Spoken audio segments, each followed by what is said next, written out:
let's move on to 2017. The guy, the right fielder that supplanted Jermaine Dye on my quarter-century team list, Magglio Ordonez. 2002 on an 81 team, Magglio Ordonez. I've said it before and I'll say it again. For those of you that might not remember, outside of Frank Thomas, Magglio Ordonez is the second most talented hitter I've ever seen in a White Sox player's uniform. And he showed up this season in particular. MVP finished 8th. Now keep in mind 2002, a lot of roids going around, and Magglio Ordonez has never been even close to anything along those lines. Slash line, 320, 381 on base percentage, 597 slug for a 978 OPS, had a 5.2 WAR, so more WAR than the 4.6 Jermaine Dye had in 2006.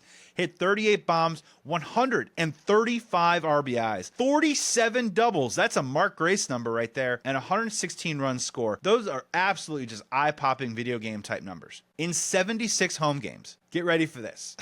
He enjoyed hitting at home. 22 doubles, 24 home runs, 81 RBIs in 76 home games. So 46 extra base hits in 76 home games. A high percentage that you were probably going to see something awesome from Magglio Ordonez at the plate if you came out to US Cellular at the time. Second half of the season, drove in 68 runs over 69 games, hit 338. And this is my favorite one. He absolutely raked against the AL Central that year. In 19 games versus the Indians, he drove in 23 runs.